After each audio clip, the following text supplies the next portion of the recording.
सुप्रभात प्यारे बच्चों। पिछली कक्षा में हमने भगवती चरण वर्मा द्वारा रचित कविता दीवानों की हस्ती को पढ़ा था। इसके अंतर्गत हमने सर्वप्रथम कवि परिचय, कविता का सार एवं कविता की व्याख्या पढ़ी थी। आज हम कविता पर आधारित कुछ प्रश्नों की चर्चा करेंगे।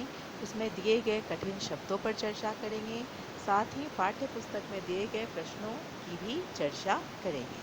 सर्वप्रथम प्रथम 4 पंक्तियों को हम फिर से पढ़ते हैं, उसमें कठिन शब्दों को जानेंगे तथा उसमें क्या क्या प्रश्न दिए गए हैं उनके बारे में भी जानेंगे। हम दीवानों की क्या हस्ती है, आज यहाँ कल वहाँ चले, मस्ती का आलम साथ चला, हम धूल उड़ाते जहाँ चले। दीवाना अर्थात किसी वस्तु के लिए व्यग्र होना, हस्ती अस्तित्व, आलम दशा अवस्था, मस्ती मतवालापन मस्त होने की क्रिया, धूल उड़ाना मदमस्त होकर चलना।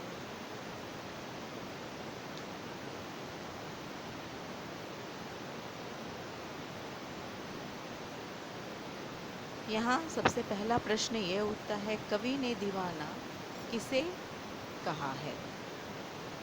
कवि ने मस्ती भरा जीवन जीने वाले तथा स्वच्छंद विचारधारा रखने वाले को दीवाना कहा। हम दीवानों की क्या हस्ती, इस पंक्ति के माध्यम से कवि क्या कहना चाहते हैं? हम दीवानों की क्या हस्ती पंक्ति के माध्यम से कवि कहना चाहता है कि मस्त और स्वच्छंद रहने वाला लोगों का कोई ठिकाना नहीं होता। कवि के साथ साथ क्या चलता है? कवि के साथ साथ उसका मतवालापन भी चलता है। यहाँ बहुविकल्पी प्रश्न भी हो सकते हैं। कविता के रचयिता का क्या नाम है?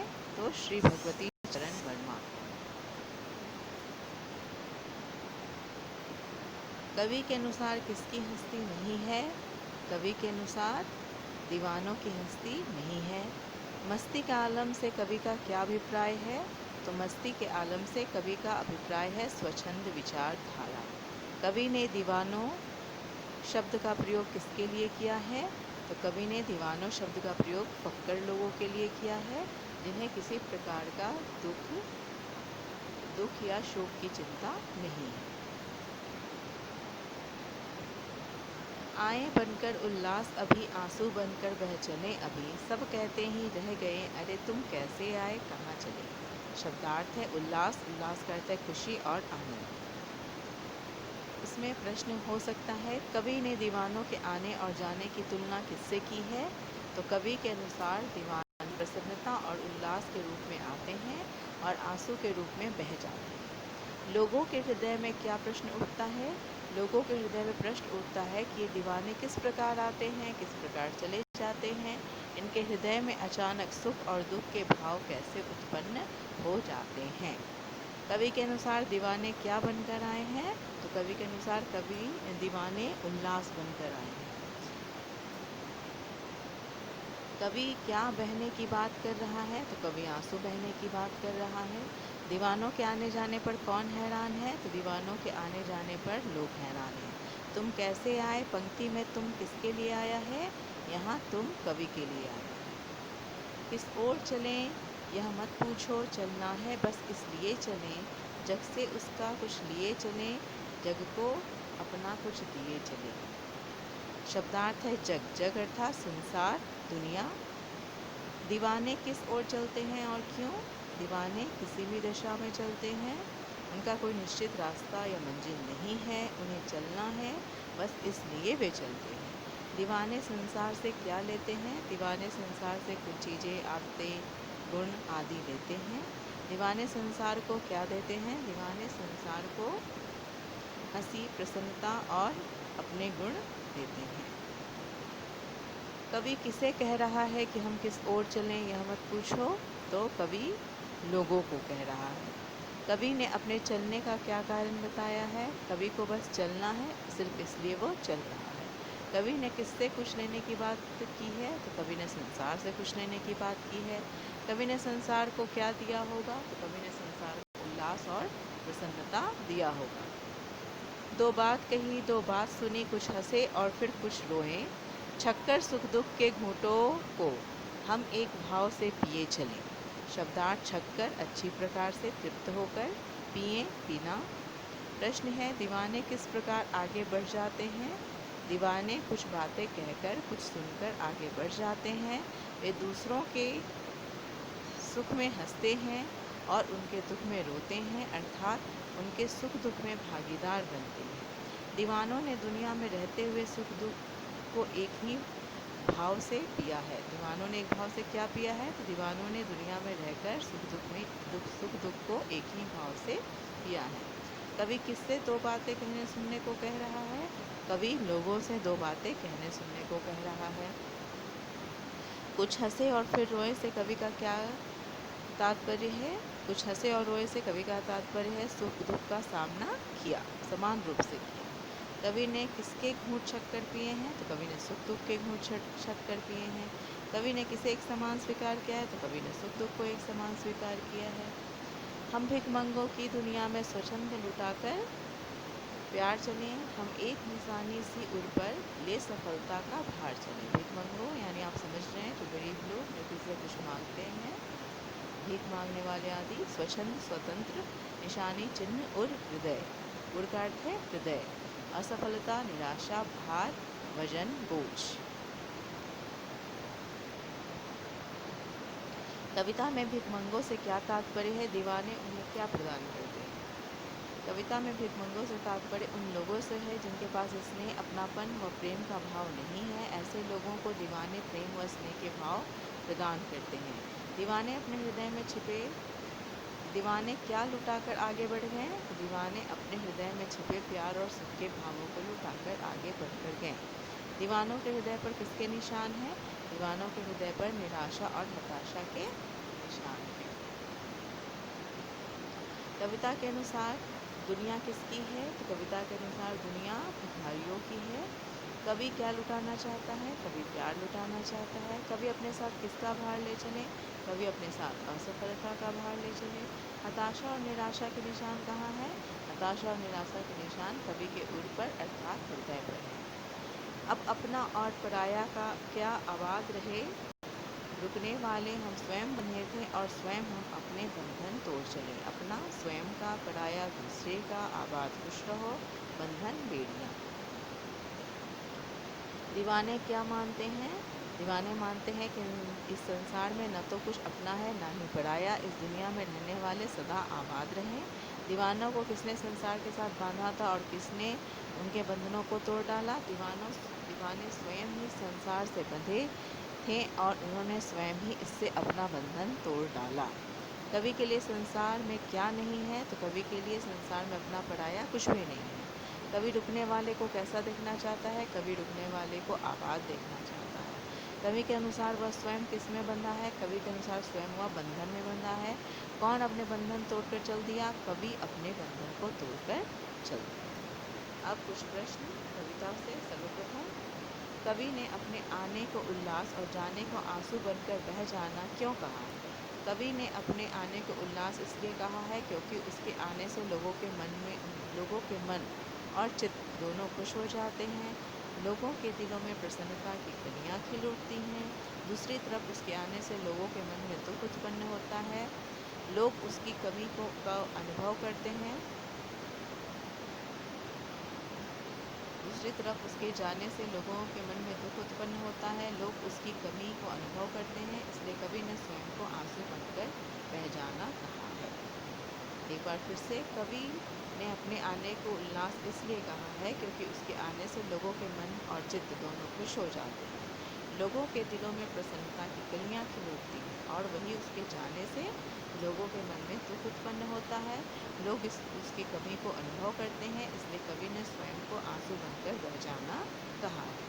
भिखमंगों की दुनिया में बेरोक प्यार लुटाने वाला कवि ऐसा क्यों कहता है कि वह अपने हृदय पर असफलता का एक निशान हार की तरह लेकर जा रहा है? क्या वह निराश है या प्रसन्न है? कवि भिखमंगों की दुनिया में बेरोक प्यार लुटाने के लिए कहता है, किंतु वह अपने कार्य में पूर्णतः सफल नहीं हो पाता। अपनी इसी असफलता की वह एक निशानी अर्थात हार की तरह लेकर जा रहा है। यह कवि की असफलता है जो उसके मन में निराशा की भावना को बढ़ा रही है। इस निराशा के कारण ही कवि भी निराश है। उसे लगता है कि वह इस संसार में रहकर सभी को प्यार नहीं दे पाया या संसार के सारे दुखों का हरण नहीं कर सका। प्रश्न 3, कविता में ऐसी कौन सी बात है जो आपको सबसे अच्छी लगी? तो ये सभी आप लोग अपनी इच्छानुसार लिख सकते हैं कि कविता की कौन अच्छी लगी।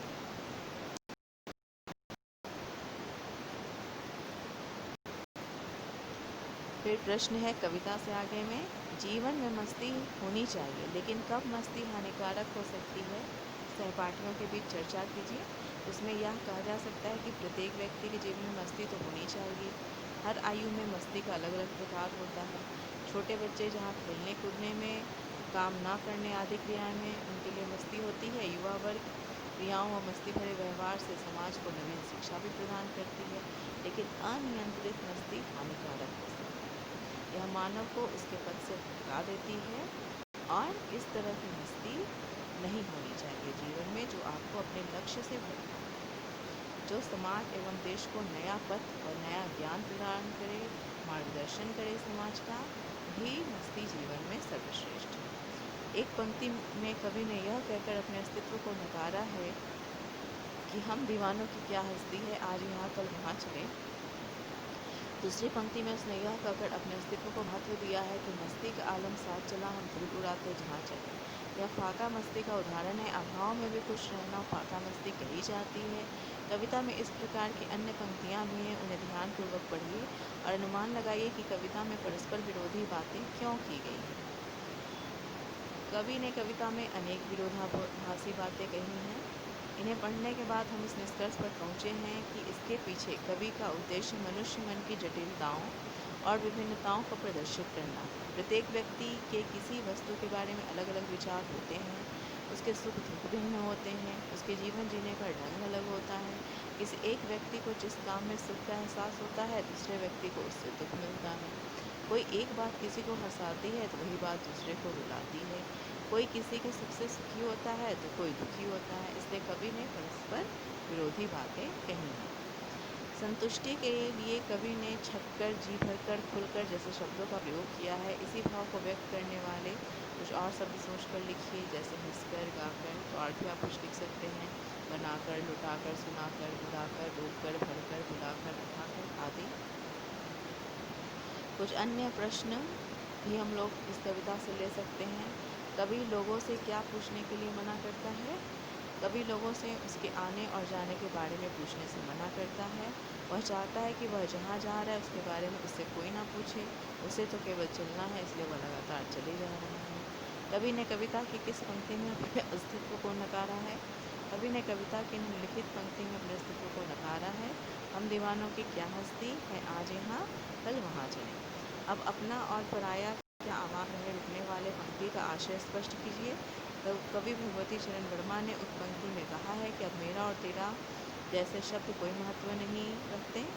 हमें मैं और तू से बाहर निकलकर हम के बारे में सोचने का प्रयास करना चाहिए। हमारे इन्हीं प्रयासों से संपूर्ण विश्व में रहने वाले लोग सदैव खुश, प्रसन्न एवं आमोद प्रमोद युक्त जीवन व्यतीत करेंगे। कविता का मूल उद्देश्य क्या है? कविता का मूल उद्देश्य उत्साह और उल्लास के साथ संसार में प्रसन्नता का संचार करना है। यह प्रयास लोगों को हृदयों में समाई निराशा, हताशा की भावना को जड़ से मिटा देगी। जीवन में उमंग और मस्ती का होना नितांत आवश्यक है।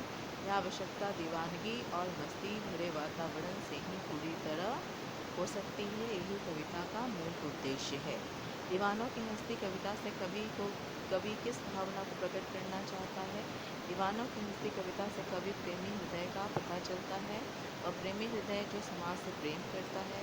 कवि समाज में व्याप्त प्रत्येक दुख कष्ट को समाप्त कर चारों तरफ दीवानगी और मस्ती का वातावरण चाहता है। कवि अपने मन में छिपी भावनाएं कभी उल्लास के रूप में तो कभी आंसू के रूप में समय समय पर प्रकट करता है। उसकी वे भावनाएं उसके समाज हितैषी होने का सबसे बड़ा प्रमाण है। सुख और दुख दोनों को एक भाव से पीने का भावार्थ क्या है? कविता की पंक्तियों के आधार पर स्पष्ट कीजिए। सुख और सुख दुख दोनों को एक भाव से पीने का भावार्थ है एक ही मनोभाव में रहकर सुख और दुख के साथ सुख और दुख के क्षणों को बराबर रूप से सहना, अर्थात सुख आने पर ना तो अधिक खुश होना और ना दुख आने पर निराश व हताश होना। क्या मान और अपमान से मुक्त हो पाना संभव है? इस विषय में आपके क्या विचार हैं? कारण सहित बताइए। मेरे विचार में मान और अपमान से पूर्णतः मुक्त हो पाना संभव नहीं है। ऐसा इसलिए है क्योंकि धैर्य, क्रोध, परोपकार आदि भावों की तरह मनुष्य में मान और अपमान के भाव भी सहज रूप से विद्यमान होते हैं। मनुष्य एक सामाजिक प्राणी है और उसके जीवन में अनेक बार ऐसे अवसर आते हैं जब उसे अनुकूल व प्रतिकूल परिस्थितियों का सामना करना पड़ता है। ऐसे में मनुष्य का मान अपमान के भाव से मुक्त हो पाना असंभव है। ऐसा सिर्फ उसी स्थिति में हो सकता है जब मनुष्य सभी विकारों व अवगुणों से अलग हो जाए, लेकिन ऐसा करना हर किसी के लिए संभव नहीं है। आशा है आप सभी को सभी प्रश्नोत्तर आदि समझ में आए होंगे। आप इन प्रश्नोत्तरों को लिखें। धन्यवाद।